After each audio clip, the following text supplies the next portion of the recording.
Bienvenue sur leur FM 100.9, c'est Rendez-vous avec le Stéphane de la casquette avec Gilles Charles. Gilles Charles qui reçoit cette semaine alors un ancien gendarme et un ancien policier qui sont devenus écrivains. Alors qu'est-ce que Gilles ? On va se tenir à carreau ce soir. Ouais. Bonsoir à toutes, bonsoir à tous. Je suis très heureux de vous retrouver comme tous les jeudis à 18h et maintenant le vendredi à 11h.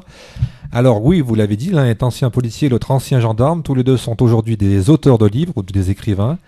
Je suis donc très heureux de vous avoir pour ce rendez-vous avec le Stéphane de la casquette autour de cette table au micro de l'OR FM. Jean-Pierre à ma gauche, bonjour. Bonjour. Pascal à ma droite, bonjour. Le plus simple, c'est que vous présentiez tous les deux. Alors d'abord, on commence par ma droite, Pascal. Alors, Pascal Laval. Pascal Laval.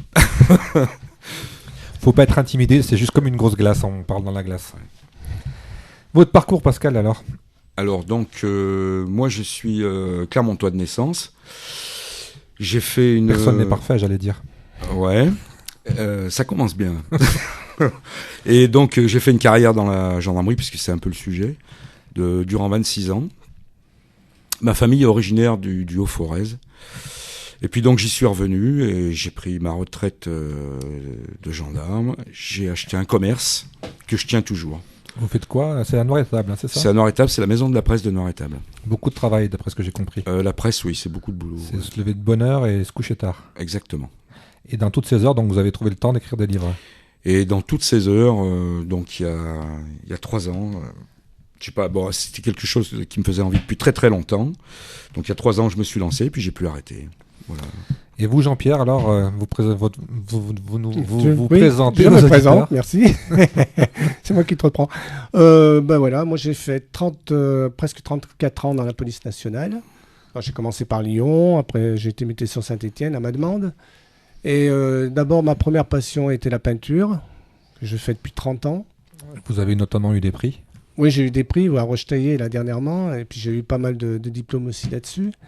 Et puis il y a 2 ans et demi, je me suis mis à écrire aussi également, mais c'est sur un sujet bien précis. Donc comme je suis d'origine arménienne, j'ai fait un sujet exclusivement sur le génocide arménien.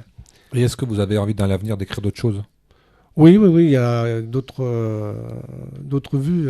Parce que c'est ce que je disais tout à l'heure en off, en étant ancien gendarme et en étant ancien policier, vous avez beaucoup de choses à raconter ? Alors, j'éviterai le problème de la police pour une bonne et simple raison, c'est que... Ça, c'est l'accent stéphanois. L'accent stéphanois. Pour une bonne et simple raison, c'est que dans toute ma carrière, j'ai connu des bons moments, des moments assez comiques, et puis d'autres moments très dramatiques où j'ai perdu des collègues. Et c'est vrai que me replonger là-dedans, je pense que ça ne me ferait pas tellement du bien. Parce qu'à l'époque, et même encore à l'actuel, on n'est pas suivi psychologiquement. Donc, voilà. Alors, à tous les deux, j'ai une première question. Quel est le déclic qui fait qu'un jour on se décide à écrire ?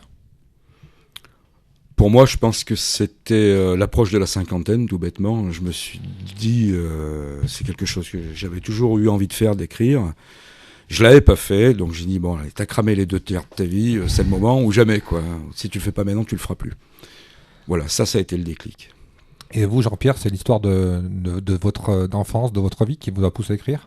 Oui, parce que mon père m'a raconté son histoire quand j'étais jeune, j'avais 10 ans à l'époque, et je me suis toujours demandé pourquoi il me parlait de cette histoire. Parce qu'en général, les gens qui ont vécu un génocide n'en parlent pas. Ils n'en parlent pas par pudeur et par honte. Pourquoi par honte ? Par honte, oui. Pourquoi par honte ? Je sais pas parce que c'est assez paradoxal là-dessus, parce que c'est eux les victimes, mais c'est eux qui ont honte d'avoir subi ce génocide. Et je ne suis pas le seul à le dire en tant que fils d'Arménien ou d'Arménienne. Et donc mon père s'est mis à parler de son histoire, j'avais l'âge de 11 ans, et j'ai compris qu'il avait fait un transfert sur son histoire à lui et sur mon histoire à moi. Donc il a commencé à ouvrir les portes, et à l'époque, moi j'écoutais d'une oreille, après de 2. J'ai quand même tout retenu ce qu'il m'a dit, puis un jour, il m'a pris un petit peu l'envie de commencer à faire un manuscrit là-dessus, il y a une 20aine d'années. Mais le problème, c'est qu'à l'époque, on n'avait pas les moyens de recherche qu'on a à l'heure actuelle. Donc puis j'avais mon travail aussi, donc qui me prenait du temps, malgré ce qu'on pense. Et donc à ce moment-là, j'ai mis un petit peu en berne le sujet. Donc votre premier livre, c'est un sujet sur l'Arménie. Sur la Turquie. Sur la Turquie. Enfin, c'est quand même une histoire arménienne. Oui, mais c'est le génocide qui a eu lieu en Turquie. Très bien. Et vous, Pascal, c'est des histoires, comment ça se passe? Alors, moi, c'est du pur roman. Hein. C'est pas inspiré c'est un petit peu inspiré de petites choses que j'ai vues dans ma carrière, mais c'est du pur roman. Moi, j'ai commencé par, je dirais naturellement, par 2 polars. Et après, j'ai plus envie de polar, quoi, du tout. Je crois que je suis comme Jean-Pierre. Voilà. Ouais. Parce que quand on écrit, quelle est la plus grosse difficulté d'histoire? La mise en mots, la panne d'imagination, documentation, comment ça se passe? Moi, je me documente beaucoup, donc c'est une grosse part du boulot. Vous avez un schéma dans la tête au départ, ça se passe comment? Ouais, en fait, moi, je fais un plan et je le jette. Voilà, de faire un plan, ça me permet d'ordonner ça, d'ordonner l'histoire dans ma tête. Mais dès que je commence à l'écriture proprement dite, je le balance, quoi. Je le suis pas, ça part un peu comme ça doit partir tout seul. Et par rapport à votre idée de base, est-ce que vous arrivez à la fin à ce que vous vouliez ou ça change au fur et à mesure C'est assez variable, mais de l'écriture et des rencontres? Mais il y a eu des romans qui ont pas du tout, qui se terminent pas du tout comme je l'avais prévu, en fait. Voilà. Donc aujourd'hui, vous en avez écrit combien, des livres? Eh bien, en 2 ans, il y en a eu 5 qui ont été publiés. Et il y en a encore 2 l'année prochaine. Donc vous êtes tout le temps en train d'écrire? Constamment. Voilà. Vous, tous les 2 qui avez donc été publiés, comment fait-on pour trouver son premier éditeur? Pour moi, ça a été j'ai pas eu trop de difficultés, puisque mon beau-frère, enfin le frère de mon ami avec qui je vis, est écrivain et journaliste. Il a un éditeur. Mais quand même, l'éditeur m'a dit, franchement, il m'a dit, écoute, tu me fais voir ton manuscrit. Si ça va, ça va. Si ça va pas, poubelle. Donc ça a été... Poubelle ou on le corrige? Oh non, pas corrigé. Non, poubelle. parce qu'il y a une histoire générale qui ressort quand même, qui peut être valable ou pas. Corriger, c'est autre chose. Parce que c'est évident, moi, je suis pas littéraire. J'ai pas une formation de secondaire. Donc j'ai écrit un petit peu comme je pensais. Bon, il se trouve que... J'ai eu des très bons profs quand j'étais jeune, donc j'arrive quand même à écrire des mots qui se suivent. Et vous, Pascal, pour trouver un éditeur, ça s'est passé comment au départ? Alors moi, j'ai eu une chance hallucinante. Tous mes bouquins ont été publiés et je travaille avec 4 éditeurs différents. Mais j'ai vraiment eu énormément de chance. Il y a des gens vraiment qui galèrent pour trouver, même avec des écrits de qualité, qui galèrent pour trouver un éditeur. Parce que le sujet n'est pas dans l'air du temps, il n'est pas dans la ligne éditoriale de l'éditeur, ou je ne sais pour quelle raison, ou parce qu'il y en a trop, parce que il faut savoir que des gros éditeurs comme, je sais pas, Albin Michel reçoivent quelque chose comme 9000 manuscrits par an. C'est absolument énorme. Donc il y a un tri énorme qui est fait à ce niveau-là. Mais moi, j'ai eu énormément de chance, et j'en suis conscient. Il y a peut-être du travail aussi. Puis il y a peut-être la qualité. Je pense que c'est bon. Je dois avoir un ton dans mon écriture qui plaît, mais c'est quand même énormément de chance. Il faut de la chance en plus pour trouver un éditeur. Parce qu'en plus, Pascal, vous êtes maintenant un auteur international puisque vous êtes publié au Canada. Vous pouvez nous raconter un peu cette aventure? Eh bien, donc c'était un bouquin que j'avais terminé qui rentrait pas dans la ligne éditoriale de mes autres éditeurs. Qu'est-ce qu'il avait de particulier qui rentrait pas dans la ligne? Il était international dans son action déjà. Il se déroulait sur 3 pays. Et vous voyez grand quand vous écrivez alors? Ah ouais, j'aime bien, moi, ça me permet de voyager. Est-ce que vous vous projetez un peu comme on disait tout à l'heure avec Jean-Pierre, de le projeter au cinéma? L'adaptation, c'est le rêve de tout auteur. Ouais. Mais il a cassé son stylo. Voilà, j'ai cassé le stylo. Faut pas s'énerver. Et je vais essayer de pas casser les lunettes. Donc comment ça s'est passé cette aventure alors pour être alors édité au Canada? c'est un pur hasard. En fait, j'allais commencer mes envois aux éditeurs et je lis beaucoup sur Internet tout ce qui touche un peu à l'édition justement. Le fonctionnement de l'édition, les histoires d'auteurs me plaisent beaucoup. Et je suis tombé sur un article qui parlait du plus gros éditeur canadien qui s'appelle Québecor Media. Et en lisant l'article, le sous-article, le sous-sous-article, je suis arrivé donc sur le site même de l'éditeur et j'ai vu qu'il les prenait par email, les manuscrits. Donc là, ça a été vite fait, un message, pièce jointe. Et une semaine plus tard, j'avais le Canada au téléphone, il me prenait le livre. Et donc, il est paru au mois de janvier au Canada. Et il est paru au mois d'avril en France, Italie, Angleterre. Ah, carrément. Voilà. Et comment ça se passe? Puisqu'au Canada, si j'ai bien compris, on n'utilise pas les mêmes mots de français. Est-ce qu'il était retouché, ce livre? Oui, alors après, ça c'est pour tous les éditeurs, que ce soit au Canada ou ailleurs. Après, quand l'éditeur accepte le livre, il y a un travail éditorial qui commence, et là c'est les corrections. On en parlait tout à l'heure. Donc l'éditeur adjoint 1, 2 ou voire 3 correcteurs par bouquin. Et on a contact avec les correcteurs qui disent est-ce que vous êtes d'accord pour qu'on mette plutôt ça que ça? Et voilà. Mais au niveau de la langue? Alors au niveau de la langue avec les Canadiens, le seul problème qu'il y a eu, c'était pour les œufs au plat. Les œufs au plat? Parce qu'eux, ils appellent ça des œufs miroirs. Je pense qu'on doit dire comme ça aussi en France, peut-être dans quelques restos, j'en sais rien. Et en fait, voilà. Vous avez déjà mangé des œufs miroirs, Jean-Pierre? Non. Devant un miroir, oui, mais des œufs miroirs, non. Philippe, Non, mais... vous avez déjà mangé des œufs miroirs? Il faut mettre le micro. Ouais, alors les œufs miroirs, en fait... C'était en Québec? Non, en France, c'est les espèces de petits fours. Ah, tu sais, c'est des petits fours sucrés je veux bien le comprendre. qui ressemblent à un œuf, en fait. D'accord. Et on dit les œufs miroirs. Donc, quelque part, ça se rejoint. Ça se rejoint, voilà. Je crois que ça a été le seul problème avec les correcteurs. Et jamais de problème canadiens. avec la turlute. Non plus. Parce que la turlute, c'est un instrument en bois. Une espèce de flûte. Mais enfin, Une pipe, quoi. Non, une flûte, excusez-moi. Ouais. en bois quand on est jeune.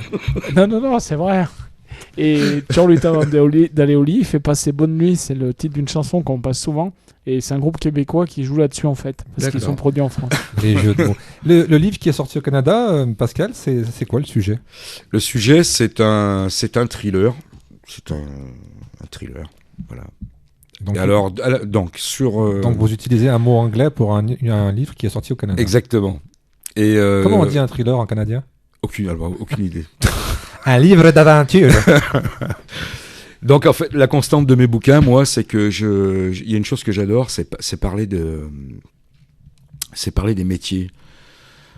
Dans ce bouquin, je me suis beaucoup documenté, je me suis vraiment fait plaisir. Il y a une partie qui se passe aux États-Unis, une autre en Italie, donc j'ai pu parler des ramasseurs d'olives, j'ai pu parler des gars qui travaillent dans les grosses mines d'or aux États-Unis, j'ai pu parler des cow-boys, c'était des journaliers dans les ranchs, et là je me suis vraiment fait vraiment plaisir. Et c'est la constante dans tous mes bouquins. Il y a toujours des rapports avec l'artisanat ou des choses comme ça. Donc vous avez dit qu'il y en a 2 qui sont en réserve, est-ce que vous êtes encore en train d'en écrire un en ce moment? Je suis en train d'en écrire un. Ouais. Quel est le sujet? C'est un sujet de société parce que voilà, depuis 2 bouquins là, j'ai plus tellement envie de polar, de thriller ou d'histoires qui finalement ne parlent pas de choses très importantes. Donc maintenant, je me tourne vers les problèmes certains problèmes de société. Celui qui va paraître, le dernier qui vient d'être pris, va parler, à ma façon, du handicap. Moi, je vous vois bien écrire des livres à l'eau de rose. J'adore ça. L'eau de rose ou les livres à l'eau de rose? Les livres à l'eau de rose. Jean-Pierre, un premier livre, un premier prix, reçu à la dernière fête du livre stéphanoise avec le prix Lucien Neuwirth. C'est un encouragement ou une reconnaissance de votre travail? Je sais que vous êtes habitué au prix, mais moi j'en ai jamais eu, donc ça me pose question. Oui, je le considère comme les deux, l'encouragement et puis une reconnaissance du travail. Mais c'est vrai que ce jour-là, j'ai pris un bon coup de mandoline sur la tête parce que c'était vraiment inattendu. Donc, surtout quand on fait un premier roman. Surtout celui-ci, il me tient quand même à cœur parce que c'est quand même quelque chose de très proche. C'est une histoire familiale, voilà, donc c'est une histoire familiale. En Turquie. En Turquie, oui, je précise. Oui, parce que le génocide arménien a eu lieu en Turquie. Il y avait une partie qui s'est déroulée, une légère partie en Arménie, parce qu'il y a eu l'invasion qui s'est propagée un petit peu. Et à l'époque, on a été sauvés par les Russes. Ça me rappelle quelque chose, un petit peu. L'histoire se répète.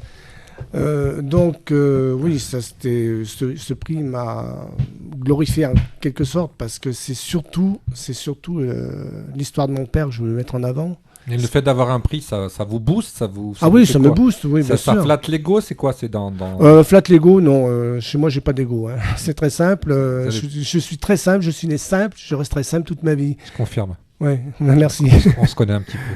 Et non, par contre, c'est une reconnaissance, oui. J'ai été fier de recevoir ce prix ce soir-là. Choqué, oui, parce que je m'y attendais pas. Est-ce que vous faites porte-parole des Arméniens dans la région ou l'ambassadeur, comment ça se passe? Non, pas du tout, parce qu'il y a des gens qui sont autrement plus qualifiés que moi là-dessus. Mais il est évident que si on peut apporter une pierre à l'édifice, j'en fais partie, c'est sûr. J'ai de plus en plus envie de me battre, surtout, alors là on va parler un petit peu politique, je suis désolé, on est obligé d'y foncer dessus, hein.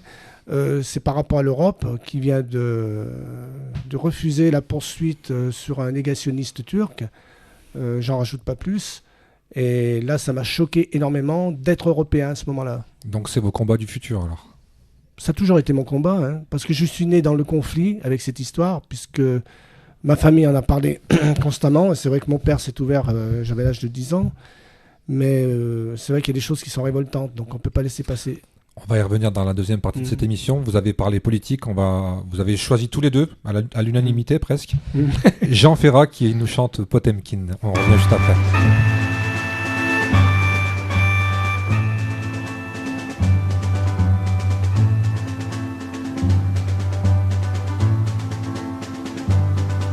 M'en voudrez-vous beaucoup si je vous dis un monde qui chante au fond de moi au bruit de l'océan? M'en voudrez-vous beaucoup si la révolte gronde dans ce nom que je dis au vent des 80?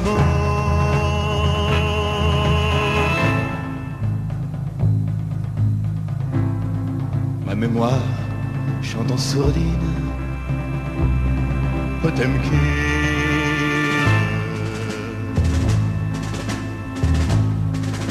Ils étaient des marins, durs à la discipline. Ils étaient des marins, ils étaient des guerriers. Et le cœur d'un marin, au grand vent se burine. Ils étaient des marins, sur un grand cuirassé.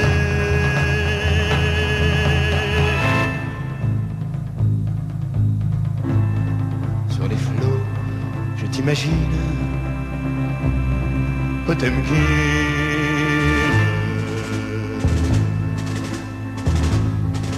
M'en voudrez-vous beaucoup si je vous dis un monde où celui qui a faim va être fusillé? Le crime se prépare et la mer est profonde, que face aux révoltés, on te les fusiliers.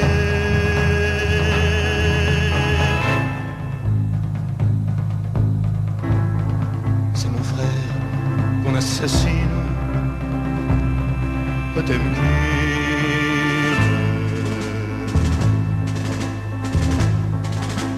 Frère, mon ami, mon fils, mon camarade, tu ne tireras pas sur qui souffre et se plaint.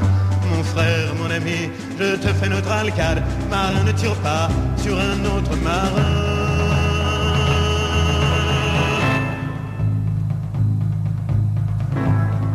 Ils tournèrent leurs carabines,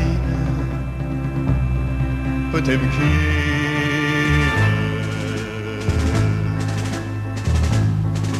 M'en voudrez-vous beaucoup si je vous dis un monde où l'on punit ainsi qui veut donner la mort? M'en voudrez-vous beaucoup si je vous dis un monde où l'on n'est pas toujours du côté du plus fort?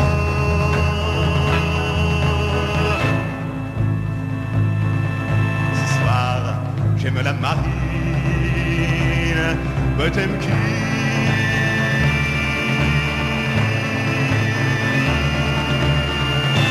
Potemkin, Jean Ferrat sur Loire FM, c'est rendez-vous avec Gilles Charles, le Stéphano à casquette. Deux invités cette semaine, un ancien gendarme, un ancien policier, pour parler, Gilles, de littérature. Oui, deux anciens et deux futurs, deux aujourd'hui écrivains. À ma droite, Pascal. À ma gauche, Jean-Pierre. Ça se passe bien ce combat? Très bien. Alors pendant la pause, on parlait du doute. Vous vouliez revenir sur le doute des écrivains, Pascal? Oui. Vous parliez tout à l'heure donc du prix obtenu par Jean-Pierre. C'est là où on en est venu pendant la chanson. On va parler du doute, quoi. Les auteurs doutent en permanence. Et certainement qu'un prix comme ça, c'est quelque chose de merveilleux, quoi. Rien que pour ça, au moins pour. Alors, je sais pas comme Oui, c'est merveilleux. Là, j'ai passé 3 jours à la fête du livre, qui pour moi sont inoubliables. D'autant plus, l'organisation qu'il y a eu. L'amabilité des gens qui étaient autour de moi, de ceux qui ont organisé tout ça, et la surprise que j'ai eue, la surprise finale que j'ai eue lors de la remise du prix. Bon, il est évident qu'on m'a passé le micro pour faire un petit discours, ça a été très vite vu. Le micro, je l'ai rendu en disant je peux rien dire, j'ai les jambes coupées, je suis encore dans mon nuage. Et c'était la vérité. Alors c'est vrai que c'est très honorifique comme prix. D'abord, quand on s'y attend pas. Mais comme je t'ai dit tout à l'heure, ça fait 30 ans que je fais de la peinture. Alors au début, je faisais de la peinture un petit peu pour les autres, pour plaire aux autres. Et c'est avéré qu'à un moment donné, j'ai eu un déclic en me disant, mais pourquoi je peindrais pas pour moi? Pourquoi je ferais pas de la peinture pour moi? Alors c'est vrai que c'est pas égoïste, c'est de se dire, il faut faire d'abord un travail d'introspection sur soi-même pour pouvoir donner ses idées par la suite. Donc j'ai fait ce travail, ça fait 10-15 ans maintenant que je fais de la peinture spécialement pour moi. Vous qui êtes peintre et qu'on ne voit pas ça à la radio, Oui. Votre monde, votre univers de la peinture, c'est quoi? Oula, il est vaste. C'est un univers justement. Justement, parce que ça correspond. Je connais vos Oui, tableaux oui. et c'est pour ça que je vous parle d'univers. Ça correspond justement à l'univers. C'est-à-dire que chaque toile est différente. D'abord, je m'inspire beaucoup de la musique quand je peins, donc j'écoute de la musique. Tout dépend. Quel genre de musique vous Alors, influence? tout dépend du tableau que je fais. Si c'est un tableau dans le surréalisme moderne, c'est plutôt de la country ou de musique comme ça. Quand c'est plus classique, c'est de la musique classique. Donc, tout ce qui est paysage ou personnage. C'est une source d'inspiration immense. En privé, vous m'avez raconté plusieurs anecdotes. Moi, j'aimerais bien que vous nous en racontiez deux. La première, c'est un tableau que vous avez retrouvé à Paris. Ah oui. Alors, Racontez-nous cette anecdote. Alors là, c'est une histoire assez incroyable. Bon, j'étais fonctionnaire de police à l'époque et donc je commençais à faire de la peinture, c'était en 89. Et un collègue à moi me commande un tableau. Ce collègue est à la salle de commandement et il me dit tu me fais une marine. Donc je fais une marine, donc un petit tableau de rien du tout, que j'oserais même pas signer maintenant, mais bon, c'était des débuts. Donc il m'a acheté le tableau, tout ça, on n'en parle plus, en 1989. Par la suite, donc, les années s'écoulent. Et en 2006, j'ai un collègue à moi, un très bon ami à moi, Franck, ça y est, j'avais presque oublié son prénom, Franck, qui me dit, écoute Jean-Pierre, j'ai passé des unités de valeur, ce sont les examens pour monter en grade chez nous.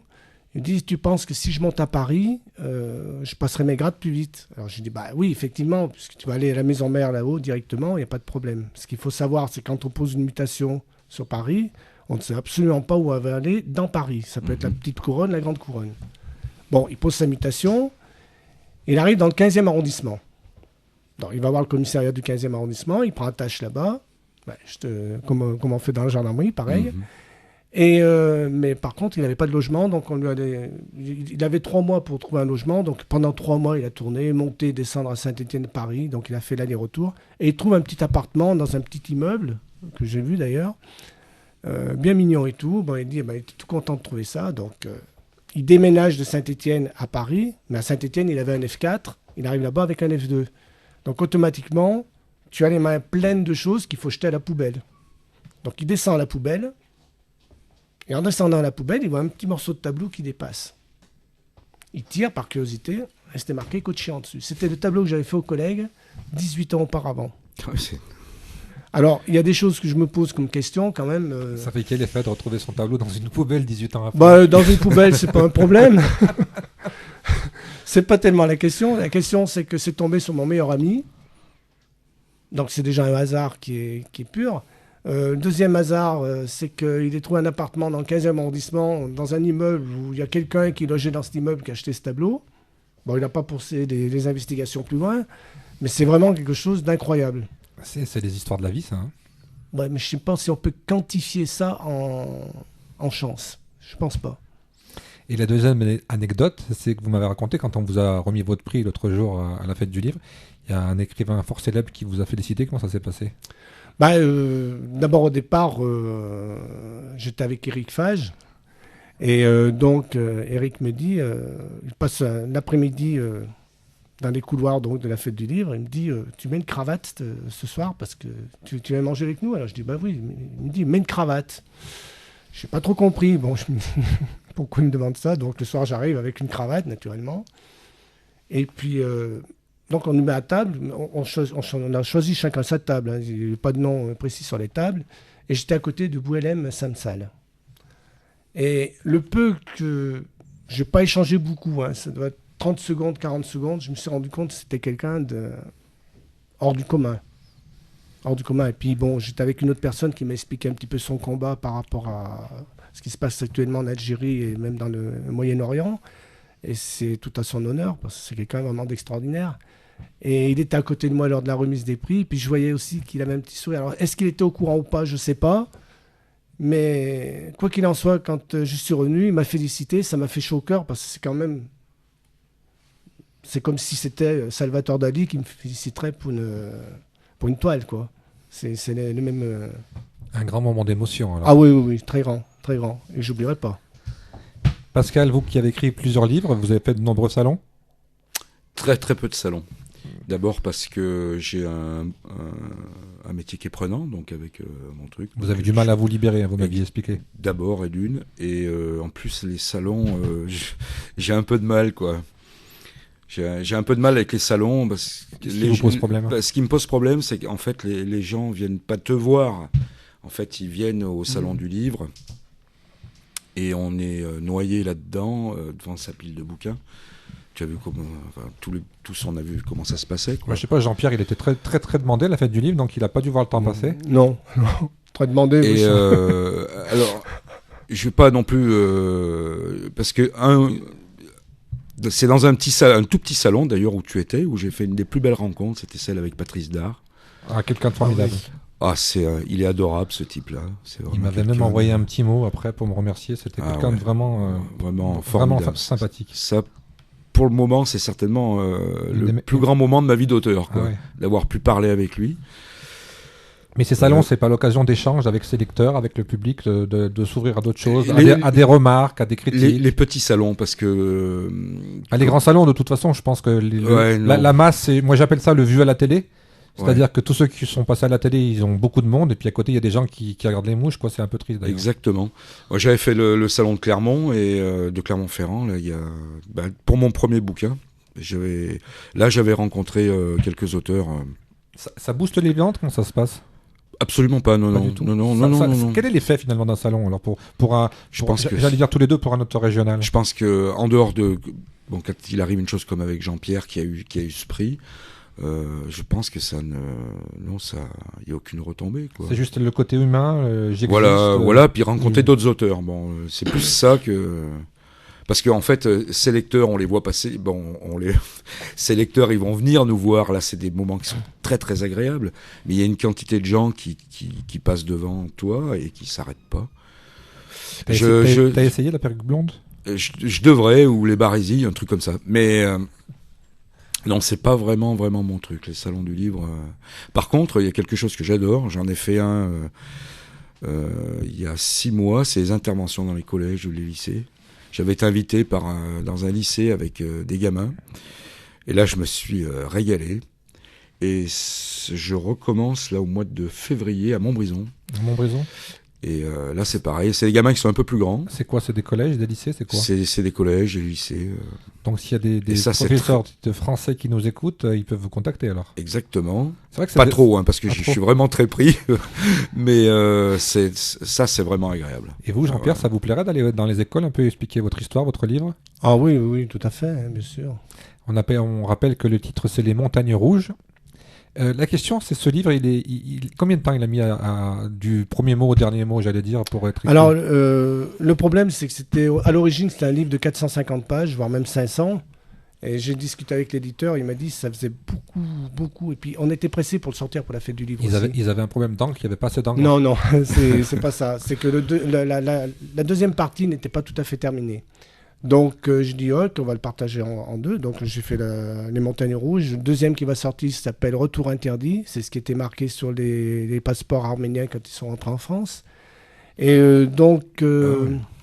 oui, ça rapporte, oui. Retour interdit. Oui, Retour interdit. Ah oui, carrément, oui. Disons qu'ils partaient de leur pays d'origine, ils partaient de leur terre natale pour ne plus jamais y retourner. Moi, mon père n'a jamais pu revoir sa terre natale. Et votre père, Jean-Pierre, il était né donc en Turquie? Il était né en Turquie, à Ankara, en 1912. Et je vais faire mon côté inculte, mais j'aime bien poser des questions pour que les gens comprennent. Il était arménien de quoi? De famille, de pays que moi Alors, l'origine arménienne. Parce que l'Arménie, à la base, c'est un pays. Hein. Alors, à la base, l'Arménie, c'est quoi? C'est une culture? C'est quoi? Non. C'était un pays à part entière qui s'appelait Urartu il y a à peu près 2000 ans. Donc, c'était un pays formé par des personnes indo-européennes, donc des gens qui venaient d'Europe et de l'Inde et même d'Asie. Donc, ça a formé un agglomérat et donc il y a eu une langue commune, une religion commune. Et, C'est quoi la religion alors, il y en a de- trois. Il y en a trois Ah. prédominantes. La première, c'est apostolique. Mhm. La deuxième, c'est catholique. La troisième, protestante. Mais il se trouve que maintenant, là, j'ai vu un reportage récent d'un ami, là, il y a un peu plus de mélange. Maintenant, il y a orthodoxes qui sont venus se greffer, voire même musulmans. Mais ça vient de ce qui s'était passé par... Et donc on en revient à ce retour interdit. Pourquoi il y avait un retour interdit donc à l'époque? parce que c'était un accord international qui a été fait entre les Turcs et l'Europe. Parce que ce qu'il faut savoir quand même, c'est que la guerre de 14-18 a été remportée par la France sur l'Allemagne, mais l'Europe a perdu sa guerre par rapport à la Turquie. Ça, on n'en parle jamais dans l'histoire. Je l'apprends aujourd'hui. Voilà. Vous étiez au courant, Pascal? Pas du tout. Voilà, donc la Première Guerre mondiale a été perdue par l'Europe par rapport aux Turcs parce qu'il y a eu un traité qui s'appelait le traité de Sèvres qui a été signé le 10 mai 1920 et qui n'a jamais été respecté, enfin en partie respecté, sauf pour la partie arménienne. Donc qui restituait les territoires qui avaient été pris par les Turcs puisque les Turcs étaient alliés des Allemands. Donc ce traité n'étant pas respecté, il y a eu un regain de nationalisme chez les Turcs mené par Atatürk, Mustafa Kemal. Donc a commencé en venant de l'Est jusqu'à l'Ouest pour récupérer un petit peu toutes les terres de Turquie qui avaient été prises. Jusqu'en 1922 où ils ont pris Smyrne et ils ont pris Smyrne aux Grecs. Ça veut dire que les Arméniens, ils n'avaient pas le droit de revenir en Turquie. Voilà. Et pourquoi ils ne sont pas Interdit. revenus en Arménie? Parce que les Arméniens qui vivent en Turquie, c'était leur terre natale. C'est comme si moi, par exemple, moi d'origine arménienne, on me dit, vous partez de France, vous n'avez pas le droit de revenir en France. Je suis désolé, moi, mon seul pays, c'est la France. J'ai pas vécu en Arménie. Je pourrais pas retourner en Arménie. Tout à fait. C'est le même problème.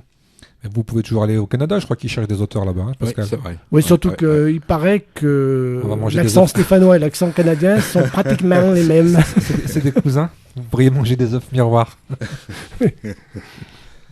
Et vous m'avez parlé d'une adaptation peut-être au cinéma de votre livre alors? Ben, je suis en train de faire des démarches. J'en parle pas plus parce que c'est vrai que si ça se faisait pas, ce serait une grosse déception. Alors je veux adapter au cinéma, c'est pas seulement pour en tirer de la gloire, c'est pour laisser passer un message. Parce que dans ce livre, il y a beaucoup de messages, notamment vis-à-vis de la population turque, vis-à-vis notamment des jeunes Turcs que je ne déteste pas parce qu'il s'est passé ce problème. C'est pas le Turc à qui j'en veux, c'est la politique turque, c'est bien différent. Comme nous avec les Allemands. Oui, voilà. Bon, les Allemands ont reconnu ce qu'ils avaient fait. Maintenant, moi, ce qui m'intéresserait, ce serait que les Turcs reconnaissent ce génocide. Pas seulement pour les dédommagements, parce que ni la récupération des terres. Pourquoi les Turcs ne reconnaissent pas ce génocide? C'est très complexe. C'est politique, c'est quoi? C'est politique et c'est... oui, c'est politique et culturel en même temps. Politique parce que, les trois meneurs, Djemal Pacha, Enver Pacha et Talat Pacha, ceux qui ont organisé ces massacres, ont été condamnés à mort par contumace parce qu'ils n'étaient pas présents sur les lieux, donc. Et donc ça s'est passé en 1918-19. De 19 jusqu'à 22, personne n'a remis en question cette condamnation. Mustafa Kemal, donc Kemal Atatürk, a reconquis tous les territoires et il a fondé le kémalisme sur des bases un petit peu de la politique précédente. Et en fait, c'était sur le nationalisme surtout. Et le problème, c'est qu'il s'est passé, ce que les gens ne savent pas non plus, le massacre, le génocide arménien n'a pas été qu'en 1915, il a perduré jusqu'en 18, il s'est arrêté jusqu'en 22, il a repris de 22 jusqu'en 1938. Ça aussi, on ne sait pas trop, parce que dans les montagnes, il y a eu un massacre kurde et arménien. Et ça remettrait en cause sa politique à lui.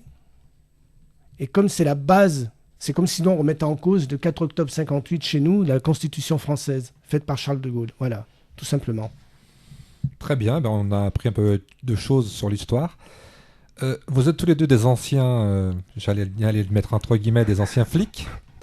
Quelle est la différence entre un gendarme et un policier?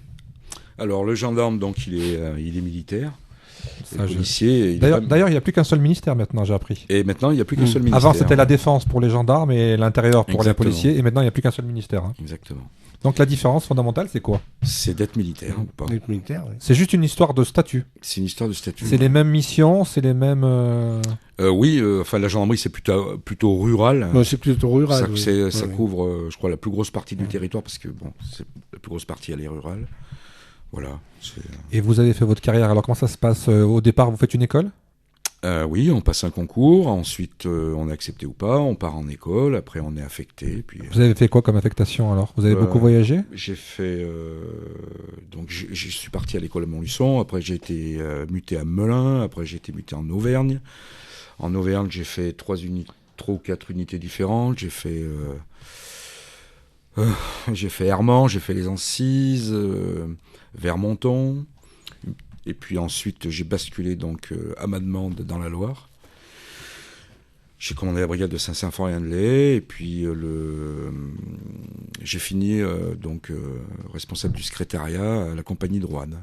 Et du coup, quand on voit plusieurs régions, est-ce qu'on sent des mentalités différentes? Ah oui, tout à fait, oui. Et c'est vraiment nous, les Stéphanois, les meilleurs? Oui, je te le confirme. Y a pas... je vais me Allez, faire vert. flinguer.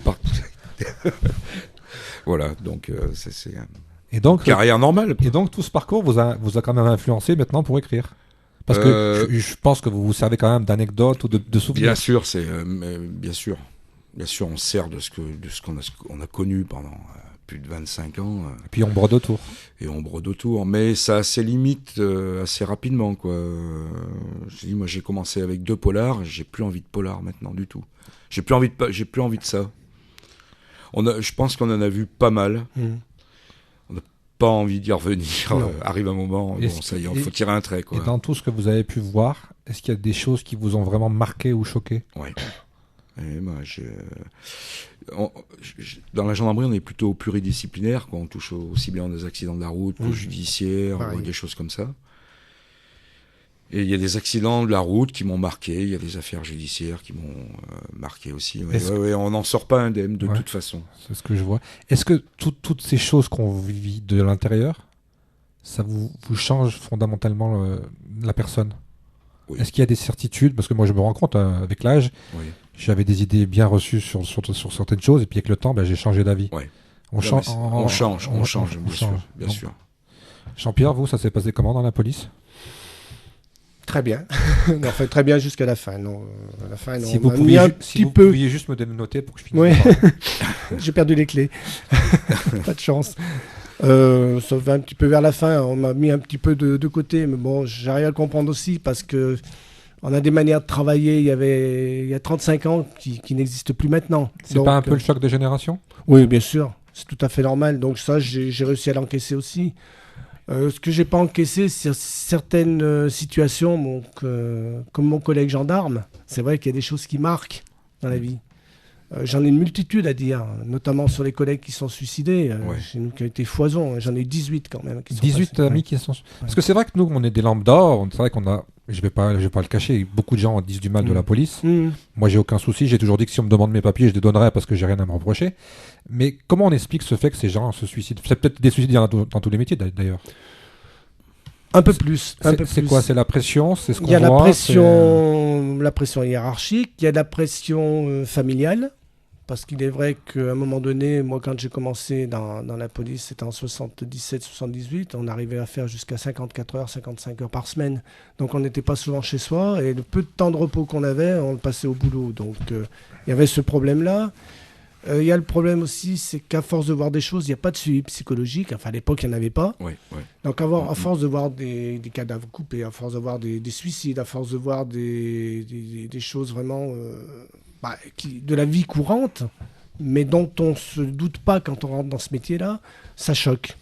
Et qu'est-ce qui vous a le plus plu dans ce métier? Tous les deux. À moi. Vas-y.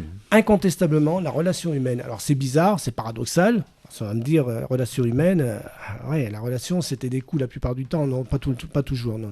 La relation humaine et surtout, le panel de cette société qui s'ouvrait à moi. Autant j'ai fréquenté des gens de la haute, autant j'ai fréquenté vraiment les bas-fonds. Mais ce qui est intéressant de voir là-dedans, c'est l'objectif de chacun qui est différent, et des gens qui essayent de sortir de leur merdier, parlons poliment, et d'autres qui sont arrivés et qui ignorent ceux qui essaient de sortir de ce merdier. Est-ce qu'il y a une voie à suivre pour être quelqu'un j'allais dire dans les lignes? Est-ce que c'est parce qu'on est né dans un environnement qu'on devient délinquant, ou est-ce que c'est la vie qui nous change un peu, comme on dit tout à l'heure? Je pense que la naissance, elle y est pour beaucoup, ça c'est sûr. L'influence. Et voilà. L'influence du milieu, l'influence de l'éducation des parents. Ouais, tout à fait.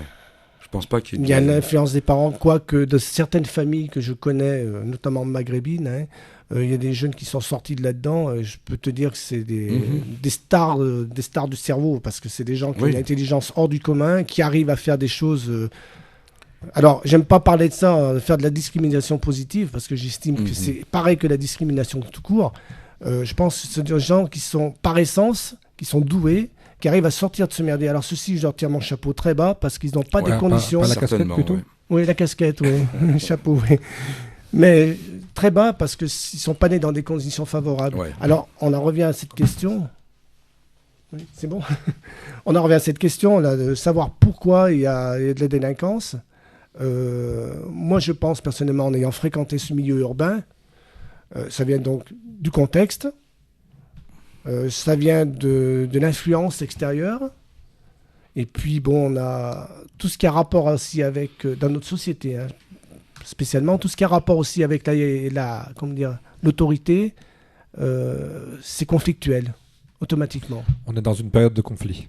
Oh oui, là, complètement. On est dans une période où beaucoup de gens, maintenant, de plus en plus, sont confrontés à la pauvreté. Et ça forge certains caractères, c'est certain. Hein. Voilà. On va finir avec l'avenir. Pascal, vous êtes donc sur d'autres projets encore? Oui, tout le temps. Toujours en train d'écrire, matin, midi et soir. Voilà, presque. Donc le prochain livre, le dernier qu'on peut trouver, c'est Une chevauchée en enfer. Voilà. On peut le trouver où, ce livre, d'ailleurs? On peut le trouver chez tous les libraires. Dans toute la France? Oui. Oui. Très bien. Jean-Pierre, la même question. Votre livre, Les montagnes rouges, on peut le trouver où? Pas dans toute la France, parce que déjà c'est des montagnes. Donc en pleine on ne le trouve pas. Non, c'est des bêtises. Non, on peut le trouver dans certaines librairies de Saint-Étienne. Donc il y a l'une et l'autre. Il y a la librairie de Paris. Dans les librairies de la région, donc Rhône-Alpes. On peut le commander? Auvergne. Oui, on peut le commander aussi directement aux éditions Utopia. J'ai pas l'adresse. Les gens qui sont un peu curieux. Oui. En fait, les éditions Utopia, c'est de l'ancienne librairie Utopia qui a été reprise par le fils du propriétaire. Grégory, qui a monté cette édition. Qui vous a beaucoup aidé dans ce livre, vous m'avez dit. Il m'a aidé moralement. Mais il n'a pas été, je dirais pas traitant, non, il a été correct. Il a été correct dans le fait de me dire c'est oui ou c'est non. Donc la prochaine étape pour vous, c'est au mois de mai, la sortie du second tome, la suite? Juin. Second tome. Juin? Voilà. Moi j'avais vu mai, donc c'est juin. Oui, mais juin, on verra bien. Le 32, c'est pas moi qui... Le 32 mai alors. Le 32 mai, oui. Et Pascal, le prochain livre, il sort quand alors? Alors le prochain devrait sortir début d'année, donc aux éditions La Galipote. C'est des éditions clermontoises qui sortent aussi un magazine. Et il s'appelle L'Héritage. Et il y en a un qui devrait sortir au deuxième semestre, mais ça vous le saurez pas parce qu'il est publié sous pseudo. Sous pseudo, d'accord. Écoutez, je vous remercie tous les deux d'avoir accepté mon invitation. J'espère que les auditeurs ont appris un peu plus de choses sur l'écriture. Merci Philippe, et puis comme je vous l'ai dit, cette émission c'est tous les jeudis à 18h, et puis maintenant le vendredi c'est rediffusé à 11h, et puis également sur la chaîne YouTube, vous tapez avec vos petits doigts sur le clavier. Bonne soirée à vous, merci mes amis, et puis à bientôt. Merci Gilles. Bonne soirée à tous, au revoir. Merci Gilles. Repos, vous pouvez fumer. Je dis repos, vous pouvez fumer.